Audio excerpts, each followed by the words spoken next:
chenro en migago bethuolo margo kodwa mbaka wantiere lai mar ote machuo kari adek auchiel ka bende inyalo yudowa e Facebook Ramogi TV ke mbui mar X kachiel Ramogi TV Kenya e mbui mar YouTube. Duto roke pache segi mag migago nyinga Lydia Okeyo.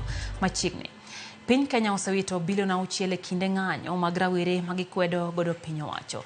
Jawachelo piny owacho Isaac Mwaura twak mar gi jofwambo kwedo ketho mwandu e kinde ng'anyo.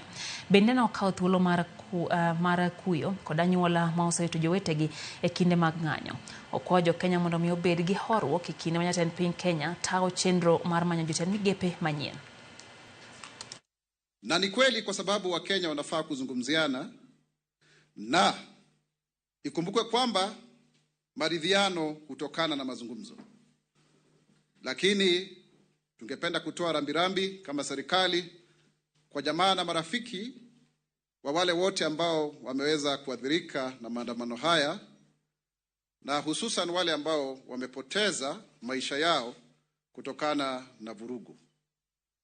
Tuseme kwamba kama serikali tunakashifu vikali kwa sababu kuna waandamanaji ambao wanafanya njia hii kutokana na heshima na utaratibu, lakini kuna watu ambao wamejiingiza pale ndani ambao wanaleta vurumai na vurugu na wizi na uharibifu wa mali ya umma na mali ya watu kibinafsi, hata biashara za watu.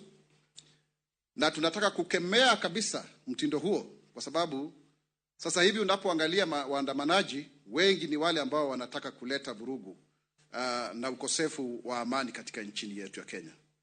Kulingana na KRA tayari tumeweza kupoteza shilingi bilioni 6 kutokana na maandamano haya, na hiyo inamaanisha kwamba tukiendelea kufanya hivi hata kazi za watu zitaharibika na vijana wetu hawataweza kupata ajira ipasavyo. Kwa hivyo tunatoa kauli mbiu kwamba tumesema tuwe na dialogue, tuwe na mazungumzo. Ningependa kutoa mwito kwamba mazungumzo haya yaanze katika manyumbani mwetu. Wazazi, tuwazungumzie watoto wetu, kwa sababu tusiharibu nchi hata kidogo, kwa sababu hatuna nchi nyingine isipokuwa hii nchi yetu ya Kenya.